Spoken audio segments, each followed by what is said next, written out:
অবশেষে বকেয়া ডিএ নিয়ে সম্পূর্ণ নতুন খবর চলে এসেছে। বকেয়া ডিএ দিতে সময় চাইল রাজ্য। সুপ্রিম কোর্টের সময়সীমা শেষের পর দাবি আরো 6 মাস দেওয়া হোক। সম্পূর্ণ নতুন আপডেট চলে এসেছে রাজ্য সরকারের পক্ষ থেকে। কি জানানো হয়েছে বিস্তারিত জানিয়ে দিচ্ছি, ভিডিওটি প্রথম থেকে শেষ পর্যন্ত কন্টিনিউ করুন। তাছাড়াও আন্দোলনকারীরা বর্তমানে কি স্টেপ নিতে চলেছে সে বিষয়ে কিন্তু সম্পূর্ণ নতুন তথ্য চলে এসেছে। বকেয়া ডিএ মেটানোর জন্য সুপ্রিম কোর্টের দেওয়া সময়সীমা পেরিয়ে গেল আজ শুক্রবার। তারপরই বকেয়া ডিএ মেটানো নিয়ে রাজ্য সরকার সর্বোচ্চ আদালতের থেকে আরো 6 মাস সময় চাইল। নবান্নের যুক্তি, বকেয়া ডিএর 25% মেটানোর জন্য বাজেটে অর্থের সংস্থান করে রাখা ছিল না, তাই রাজ্য সরকার সেই বকেয়া ডিএ এখনই মেটাতে অপারগ। অর্থাৎ 2025-26 সালের যে রাজ্য বাজেট করা হয়েছিল সেই বাজেটে এই অর্থের সংস্থান ছিল না বলেই এই দাবি তুলছে আজ রাজ্য সরকার। এ নিয়ে সর্বোচ্চ আদালতের কাছে আবারও 6 মাস সময় চেয়ে নিল। 16 মে সুপ্রিম কোর্টের নির্দেশের পর থেকে জুন মাস শেষ হওয়ার অপেক্ষায় ছিলেন প্রায় 10 লক্ষ রাজ্য সরকারি কর্মী ও পেনশন প্রাপক। কারণ সর্বোচ্চ আদালতের নির্দেশ মেনে বকেয়া ডিএর 25% মিটিয়ে দেওয়ার কথা ছিল 27 জুনের মধ্যে।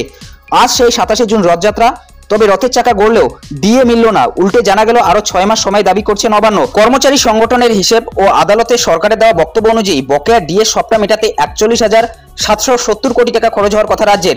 সুপ্রিম কোর্ট নির্দেশ অনুযায়ী সেই অর্থের 25% অর্থাৎ প্রায় 10,000 কোটি টাকার বেশি কিছু টাকা সরকারি কর্মীদের মেটানোর কথা ছিল।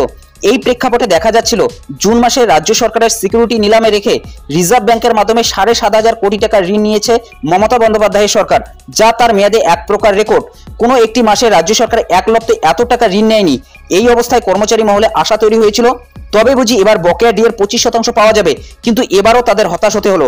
সর্বোচ্চ আদালতে গত শুনানির দিন বিচারপতি প্রথমে নির্দেশ দিয়েছিলেন পুরো বকেয়া ডিএ মিটিয়ে দেওয়া হোক, কিন্তু রাজ্যের আইনজীবী অভিষেক মনু সিংভি তার সওয়ালে বলেন তাহলে রাজ্যের কোমর ভেঙে যাবে, কারণ পশ্চিমবঙ্গের আর্থিক অবস্থা ভালো নয়। তারপর অন্তর্বর্তী রায়ে সর্বোচ্চ আদালত জানিয়ে দেয় অন্তত 25% বকেয়া ডিএ মেটাতে হবে। এখন কৌতূহলের বিষয় হলো রাজ্য সরকার যদি হাত তুলে দেয় এবং বলে যে বকেয়া মেটানোর টাকা নেই, তাহলে কি হবে? চুম্বকে নবান্ন ও সরকারি কর্মচারীরা সবাই এখন সুপ্রিম কোর্টের দিকে তাকিয়ে রয়েছেন। অন্যদিকে সুপ্রিম কোর্ট 16 মে যে নির্দেশ দিয়েছিল তাতে রাজ্যকে 6 সপ্তাহের মধ্যে অর্থাৎ 27 জুনের মধ্যে 2009 থেকে 2019 সাল পর্যন্ত বকেয়া ডিএর 25% মেটাতে বলা হয়েছিল। সেই সময়সীমা আজ শেষ হয়েছে। রাজ্য সরকার সুপ্রিম কোর্টে আবেদন করে জানিয়েছে যে তাদের এখন আর্থিক সংকট চলছে, তাই বকেয়া ডিএর 25% মেটানোর জন্য আরো 6 মাসের সময় প্রয়োজন। রাজ্য সুপ্রিম কোর্টের অন্তর্বর্তী নির্দেশ পুনর্বিবেচনারও আর্জি জানিয়েছে। রাজ্য জানিয়েছে যে তারা বকেয়া ডিএর 25% সরাসরি আদালতের তহবিলে জমা দিতে প্রস্তুত। রাজ্য সরকারের আবেদনে বলা হয়েছে কেন্দ্রীয় হারে ডিএ দেওয়ার দাবি রাজ্য সরকারের কর্মীরা করতে পারে না এবং রাজ্যের আর্থিক সমস্যার কথা উল্লেখ করা হয়েছে। সুপ্রিম কোর্টের নির্দেশ কার্যকর না হওয়ায় সরকারি কর্মচারীদের সংগঠন confederation of state government employees রাজ্যের মুখ্য সচিব ও অর্থ সচিবকে আইনি নোটিশ পাঠিয়েছে। এই মামলার পরবর্তী শুনানি আগামী আগস্ট মাসে হওয়ার কথা। রাজ্য সরকার আর্থিক সংকটের যুক্তি দেখিয়ে বকেয়া ডিএ মেটানোর জন্য আরো সময় চাইছে এবং সেই সঙ্গে সুপ্রিম কোর্টের নির্দেশ পুনর্বিবেচনার আর্জিও জানিয়েছে আজ। অন্যদিকে সরকারি কর্মচারীরা বকেয়া ডিএ না পেলে আন্দোলনের হুঁশিয়ারি দিয়েছে এবং আইনি লড়াই চালিয়ে যাওয়ার কথা জানিয়ে দিয়েছে। কিছু কিছু সংগঠন জানাচ্ছে তারা নবান্ন অভিযান করতে পারে। এই ধরনের খবর একটি উঠে আসছে। এবারও ডিএ দিল না রাজ্য সরকার। সুপ্রিম কোর্টের নির্দেশ থাকা সত্ত্বেও দেওয়া হলো না মহার্ঘ ভাতা। আজ 27 জুন শীর্ষ আদালতের বেঁধে দেওয়া সময়সীমা শেষ হলো, কিন্তু 25% বকেয়া ডিএ দেওয়া যে সম্ভব নয় তা কার্যত আদালতে জানিয়ে দিল রাজ্য। শুধু তাই নয়, সুপ্রিম কোর্টে ফের নতুন আবেদন জানানো হলো রাজ্য সরকারের তরফে।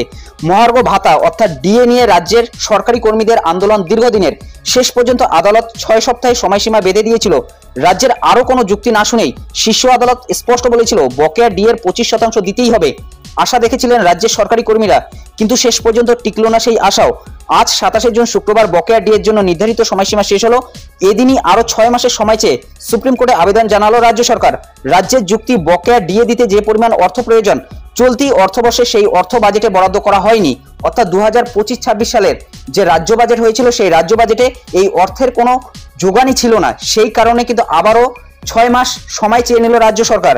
এদিকে যেহেতু আদালতের নির্দেশ পুনর্বিবেচনার আবেদন রাজ্যের তরফে করা হচ্ছে, সেই কারণে প্রদেয় অর্থ আপাতত কোর্টের কাছে জমা রাখার অনুমতি চাইল রাজ্য।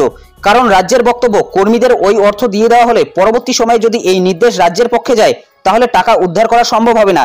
রাজ্যের এই আবেদনে রীতিমতো ক্ষুব্ধ আন্দোলনকারীরা। তাদের বক্তব্য রাজ্যের মহার্ঘ ভাতা অর্থাৎ ডিএ দেওয়ার কোনো সদিচ্ছা নেই, তাই দেওয়া হলো না। এই নিয়ে আন্দোলনে যে নতুন করে শান দেওয়া হবে তেমনটাই বলছেন আন্দোলনকারীরা। তবে রাজ্যের হাতে যে ডিএ দেওয়ার মতো পর্যাপ্ত অর্থ নেই সেটা নতুন কোনো বক্তব্য নয়। রাজ্যের তরফে আইনজীবী অভিষেক মনু সিংভি একাধিকবার এই বক্তব্য তুলে ধরেছেন আদালতের কাছে। আইনজীবী বিকাশ রঞ্জন ভট্টাচার্য এদিন বলেন, আমরা এই আবেদনের বিরোধিতা করব, তবে রাজ্য আসলে চাইছে পরবর্তী বিধানসভা নির্বাচন পর্যন্ত বিষয়টা ঠেকিয়ে রাখতে। ভোটে পরাজিত হলে নতুন সরকারের ঘাড়ে দায়িত্ব বর্তাবে। ডিএ নিয়ে আজকে এটাই আপডেট ছিল। পরবর্তীতে এই নিয়ে যদি নতুন কোনো আপডেট আসে অবশ্যই আপনাদের ভিডিওর মাধ্যমে জানিয়ে দেওয়ার চেষ্টা করব। এই বিষয়ে আপনাদের কি মতামত অবশ্যই কমেন্ট বক্সে জানাতে ভুলবেন না। রাজ্য সরকার ফের 6 মাস সময় চেয়ে নিল সুপ্রিম কোর্টের কাছে। কি নতুন নির্দেশ পরবর্তীতে আসতে চলেছে, এ নিয়ে পরবর্তীতে নতুন কোনো নির্দেশ এলে অবশ্যই আপনাদের ভিডিওর মাধ্যমে জানিয়ে দেওয়ার চেষ্টা করব। এটাই আপডেট দেওয়া ছিল। যদি ভিডিওটি ভালো লাগে একটি লাইক করে দেবেন, চ্যানেলে নতুন হলে চ্যানেলটি সাবস্ক্রাইব করে নিয়ে পাশে থাকা বেল আইকনটি প্রেস করে অল নোটিফিকেশনটি অন করে দেবেন। তো ভালো থাকবেন, সুস্থ থাকবেন, দেখা হচ্ছে নেক্সট ভিডিওতে।